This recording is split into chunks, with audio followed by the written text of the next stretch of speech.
తాకట్లో ఉన్న మీ బంగారాన్ని విడిపించి ఆ రోజు ఆన్లైన్ రేటుకి కొంటాం. Sharma gold company. అందరికీ నమస్కారం. వసంత పంచమి శుభాకాంక్షలండి. నేను గీతాంజలి. ఈ వసంత పంచమి ఎంతో విశేషం అంటారు. మాఘమాసంలో వసంత పంచమి గురించి విశిష్టత తెలుసుకుందాము. అలాగే మనకి ముందుగా గుర్తొచ్చేది సరస్వతి అమ్మవారి పూజ, అక్షరాభ్యాసాలు. అసలే శుక్రమౌఢ్యమి, అక్షరాభ్యాసాలు ఇప్పుడు చేయించవచ్చా? ఇది పెద్ద సందేహం అందరికీ. అలాగే అంటే ఇంట్లో సాధారణంగా ఆ రోజున మనం ఎలా పూజ చేసుకోవాలి, విధి విధానాలు ఏమన్నా ఉన్నాయా, ఏమన్నా నియమాలు పాటించాలా, వీటన్నిటి గురించి తెలుసుకుందాం. వివరించేందుకు ప్రస్తుతం మనతో పాటు ఉన్నారు ప్రముఖ జ్యోతిష్యులు, సంకల్ప మందిర్ నిర్వాహకులు బ్రహ్మశ్రీ నందిబట్ల శ్రీహరి శర్మ గురువు గారు. వారితో మాట్లాడదాం. గురుగారు నమస్కారం అండి. వాగర్థావివ సంపృక్తౌ వాగర్థ ప్రతిపత్తయే జగతః పితరౌ వందే పార్వతీ పరమేశ్వరౌ ఆదిత్యాయ చ సోమాయ మంగళాయ బుధాయ చ గురుశుక్ర శనిభ్యశ్చ రాహవే కేతవే నమః. శృంగేరి జగద్గురు పీఠాధిపతులకి, కంచి పీఠాధిపతులకి నమస్కారములు తెలియచేసుకుంటూ కార్యక్రమాన్ని ప్రారంభిద్దాం. గురుగారు, వసంత పంచమి నేను ఇందాక చెప్పినట్టుగా మా అందరికీ తెలిసింది. మేము ఎప్పుడు ఆరాధించేది సరస్వతి అమ్మవారిని ఆ రోజు విశేషంగా. అసలు విశిష్టత తెలియజేస్తారా? అసలు వసంత పంచమి అంటే ఏంటి? వసంత పంచమి ప్రధానంగా మనకు మాఘమాసంలో వస్తుంది, అందరికీ తెలిసిందేనమ్మా. అవునండి. ఈ రోజునంతా సరస్వతీదేవి ఆరాధన, అలాగే అక్షరాభ్యాసాలు ఇవన్నీ జరుగుతూనే ఉంటుంటాయి.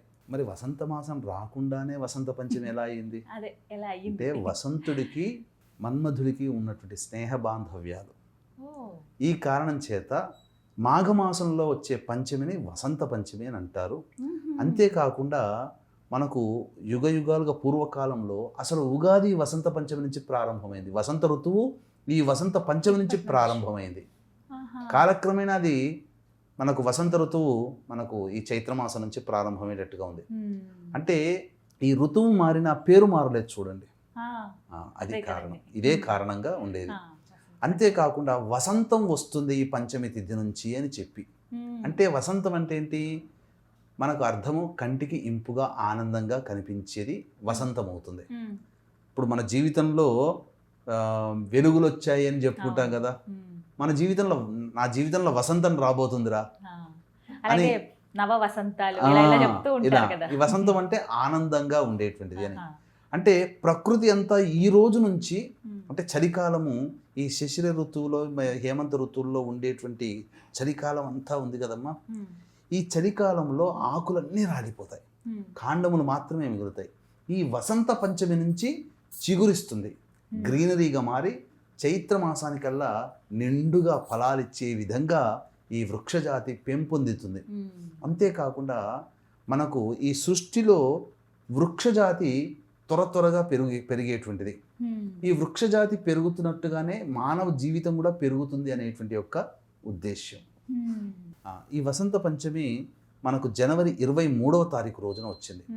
పూర్వభాద్ర నక్షత్రంతో కూడుకున్నటువంటిది కాబట్టి ఇది చాలా విశేషం. శుక్రవారం అంటే మనకు ఈ యొక్క త్రిశక్తి దేవతలలో మనకు మహాకాళి, మహాసరస్వతి, మహాలక్ష్మి. అయితే కాళీని మనకు సంబంధించి చైతన్య శక్తిగా, క్రియాశక్తిగా ఉంటే, లక్ష్మి చైతన్య శక్తిగా అంతర్గత శక్తి రూపొందించుకునేటువంటిది ఈ అమ్మవారి ఆరాధన. సరస్వతి అమ్మవారి జ్ఞానశక్తి, ఇచ్ఛాశక్తి, క్రియాశక్తి, జ్ఞానశక్తి. ఇచ్ఛాశక్తి అనేటువంటిది లక్ష్మి ద్వారా, క్రియాశక్తి కాళీ ద్వారా, జ్ఞానశక్తి అనేటువంటిది ఈ అమ్మవారి ద్వారా వస్తుంది. అంటే సాధారణంగా మనము పురాతన కాలం నుంచి చూసినట్లయితే రాజు యుద్ధాలు చేసి వీరత్వం చూపి గెలిస్తే రాజుని కీర్తిస్తున్నారు. అంటే అక్కడ ఇచ్ఛాశక్తి, క్రియాశక్తి. కానీ జ్ఞానశక్తి ఎక్కడి నుంచి వచ్చింది? ఆ రాజుని పెంచి పెద్ద చేసిన గురువు వల్ల వచ్చింది. అందుకే చాణక్య చంద్రగుప్తులో చాణక్యుడు మేటి వాడయ్యాడు. చంద్రగుప్తుడితో సమానంగా పేరు ప్రఖ్యాతులు. జ్ఞానానికి అంతటి ప్రాధాన్యత.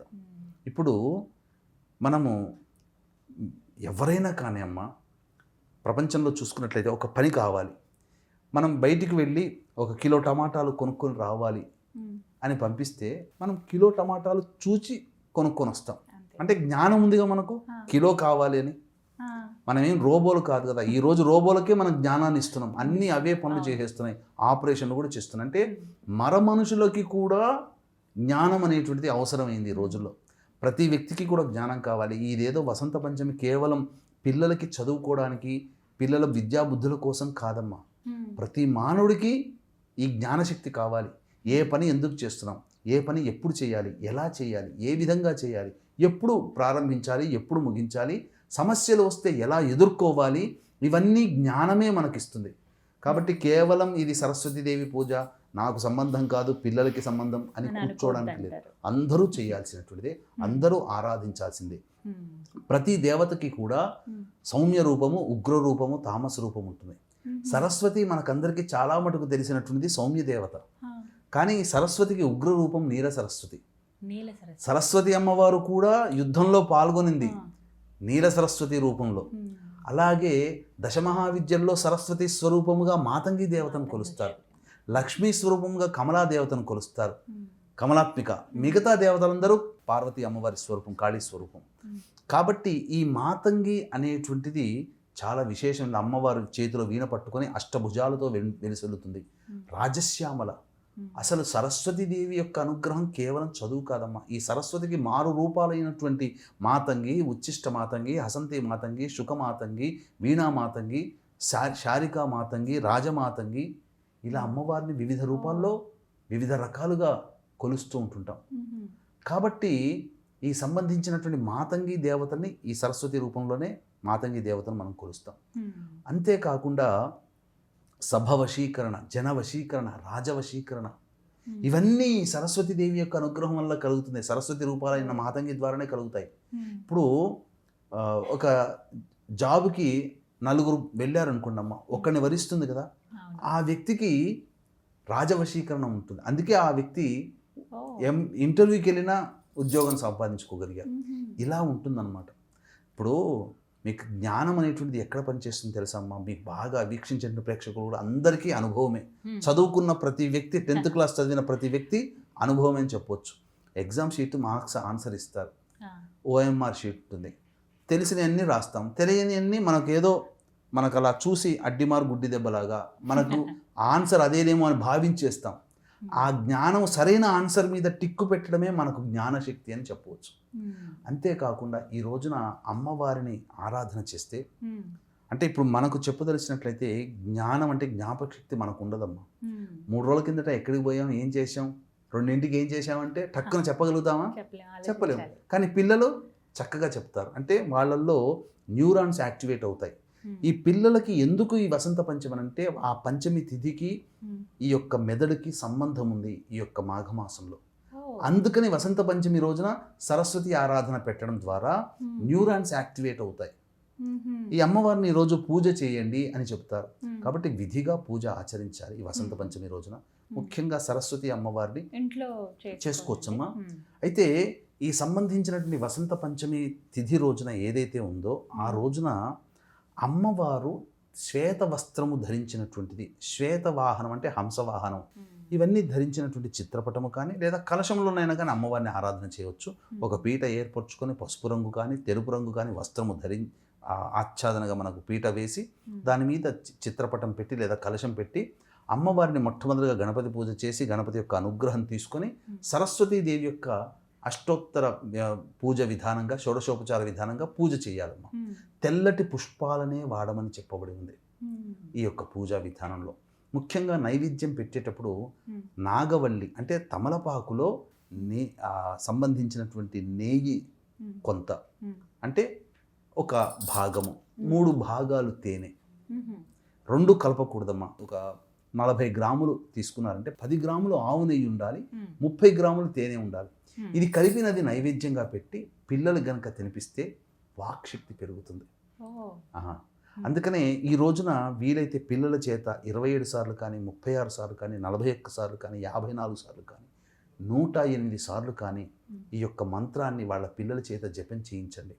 ఆ మంత్రము ఓం వాగీశ్వర్యై చ విద్మహే బ్రహ్మపత్న్యై చ ధీమహి తన్నో వాణీ ప్రచోదయాత్.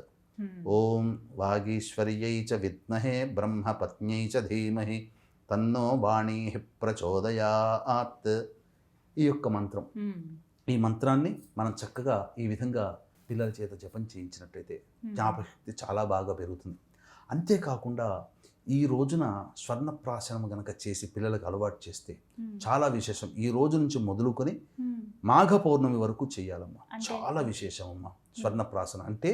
బంగారమును సంబంధించినటువంటి బంగారు రజను అని అంటారు. అంటే ఈ యొక్క స్వర్ణ భస్మము అని అర్థం. అంటే బంగారాన్ని పుటం పెట్టి చేస్తారు. బయట మార్కెట్లో బంగారం ఎలా ఉంటుందో అలా మెరిసే పొడిని పెట్టి చూపిస్తారు, అది బంగారం కాదు. బంగారం పుటం చేసేసి భస్మం చేస్తే గచ్చకాయ రంగు కలర్లోకి వచ్చేసేస్తుంది. కాబట్టి ఆ భస్మాన్ని తేనెలో బాగా చిలికి ఈ రోజున నుంచి మొదలుకొని పౌర్ణమి వరకు గనక తినిపిస్తే పిల్లల్లో ఇక ఎప్పటికీ తరిగిపోయినటువంటి వాక్శుద్ధి, ఆటిజం భావాలతో ఇబ్బంది పడుతున్నటువంటి వాళ్ళకి, అలాగే జ్ఞాపక శక్తి లోపించి ఇబ్బంది పడుతున్నటువంటి వాళ్ళకి ఈ యొక్క సంబంధించినటువంటి స్వర్ణ ప్రాసనం చేయిస్తే తప్పకుండా వాళ్ళకి జ్ఞాపక శక్తి పెరుగుతుంది, అన్ని విధాలుగా పెరుగుతాయి. దేవతానుగ్రహాన్ని పొందే ప్రయత్నం ఈరోజు ఖచ్చితంగా చేయాలమ్మా. కాబట్టి అంటే వసంత పంచమి సందర్భంగా గుప్త నవరాత్రులు చేస్తాం. ఈ గుప్త నవరాత్రుల్లో రాజశ్యామల లేదా మాతంగి అవతార స్వరూపాలనే మనం ఈరోజు కొలిసేది. ఈ వసంత పంచమి రోజున మాత్రం సరస్వతి స్వరూపంగా మనం కొలవడం అనేటువంటిది శిష్టాదిగా ఆచారంలో ఉందని చెప్పవచ్చు. ఇంకా ఖచ్చితంగా అడగాల్సింది శుక్రమౌఢ్యమి, మరి అక్షరాభ్యాసాలు చేయించవచ్చా? అంటే ఇప్పుడేనండి చేయించటము బాబు లేదా పాపకి, చేయించమంటారా వద్దా అని అడుగుతారు చాలామంది. శాస్త్ర ప్రకారం కనుక మనం చెప్పుకోదలిస్తేనమ్మా, శుక్రమూఢమి ఉన్నటువంటి కారణం చేత ఎటువంటి శుభకార్యాలు చేయకూడదు. అక్షరాభ్యాసం అంటే ఏంటి? ఆ పిల్లవాడికి లేదా అమ్మాయికి జీవితంలో మొట్టమొదటిసారి విద్యను నేర్పించే అవకాశాన్ని కల్పించడం. ఇలా మొట్టమొదటిసారి కల్పించేటువంటి అవకాశాన్ని ఇలాంటి మూఢములు దుర్దినాలలో చేయకూడదు. అయితే కొంతమంది ఏమంటున్నారంటే క్షేత్రంలో కదండి తప్పు లేదు, క్షేత్రంలో చేసుకోవచ్చు అని అంటారు. కానీ శాస్త్ర ప్రకారం అయితే సమ్మతం కాదమ్మా. కాకపోతే ఇక మామూలుగా సరస్వతి పూజ చేసి ఈ యొక్క సంబంధించినటువంటి పాల్గొన మాసంలో శ్రీ పంచమి మదన పంచమి అని అంటాం, అప్పుడు చేసుకోండి. అప్పటికి శుక్రమూఢం వెళ్ళిపోతుంది. ఆ సమయంలో చక్కగా అక్షరాభ్యాసాది కార్యక్రమాలు చేసుకోవచ్చు. సాధారణంగా ఆల్రెడీ అక్షరాభ్యాసం చేసుకునే వాళ్ళు మళ్ళీ ఏదైనా సరస్వతి దేవాలయంలో వెళ్ళి పూజ చేసుకోవచ్చు, పిల్ల పాపలతో చేసుకోవచ్చు. కానీ చక్కగా పిల్లలు అక్షరాభ్యాసము అనేటువంటిది ఈ యొక్క మూఢమి సందర్భంగా పనికిరాదు. అలాగే అమ్మవారికి నైవేద్యముగా బెల్లం పాయసం నైవేద్యంగా పెట్టాలి. అలాగే ఎల్లో కలర్ ఉన్నటువంటి పెన్నులు, అంటే కలర్ ఇంక్ ఎల్లో కలర్ కాదు, పెన్నులు క్యాప్ కానీ ఏదైనా కానీ పసుపు రంగులో కనుక ఉన్నటువంటిది ఈ రోజున పెట్టాలి. ఎందుకనంటే ఈ రోజున పూర్వభాద్ర నక్షత్రం ఉంది, గురువుకు సంబంధించినది. కనకవర్ణం కనకగంధం కనక పుష్పం కనకమాల్యాంబరధరం కనకఛత్ర ధ్వజ రథ పతాకాది శోభితం అని చెప్పి ఈ యొక్క గురువుని స్తుతిస్తూ చేసే నవగ్రహ స్తోత్రాలలో ఉంటుంది. కాబట్టి కనకవర్ణం అంటే పసుపు పచ్చ, కాబట్టి పసుపు పచ్చ రంగు వర్ణంతో ఉన్నటువంటి పెన్నులని పూజా దగ్గర పెట్టి పిల్లలకి ఇచ్చేస్తే కనుక చక్కగా ఉంటుంది. ఇక వీక్షించేటువంటి ప్రేక్షకులకి కూడా ఈ యొక్క జనవరి 29వ తారీఖు రోజున భీష్మ ఏకాదశి. ఎవరి కుటుంబంలోనైతే తండ్రి వైపు 6 తరాలు తల్లి వైపు 3 తరాలు దుర్మరణాలు పాలై పితృదేవతలు త్రిశంకు స్వర్గంలాగా మోక్షాన్ని పొందకుండా ఉంటారో వారి వలన ఇబ్బందులు సమస్యలు అనేటివి కలుగుతుంటాయి. ఏ పని ముందుకు సాగదు, అన్ని దగ్గర దాకా వచ్చి వెనక్కి వెళ్ళిపోవడం జరుగుతుంటాయి. కాబట్టి ఇటువంటి దోషాలు పంచశాపాలుగా మారి మానవుని ఇబ్బంది పెడతాయి. కాబట్టి ఆ విధంగా పంచశాపాల నివృత్తికి 29వ తారీఖు రోజున భీష్మ ఏకాదశి రోజున మన పీఠమాధ్వర్యంలో పంచశాప నివృత్తి పూజలు హోమాలు జరుగుతాయి. 28వ తారీఖు రోజున బయలుదేరుతాం. అవకాశం ఉన్నవాళ్ళు స్క్రీన్పై కనిపిస్తున్న నెంబర్కి కాంటాక్ట్ చేసి మీ గోత్రనామాలు నమోదు చేసుకోవచ్చు. రాలేని వారు బ్రాహ్మణుని కర్తగా పెట్టి ఈ కార్యక్రమాన్ని కూడా జరిపించుకోవచ్చు. చక్కగా వివరించారు గురుగారు, ధన్యవాదాలండి. సర్వం శ్రీ ఉమామహేశ్వర పరబ్రహ్మార్పణమస్తు.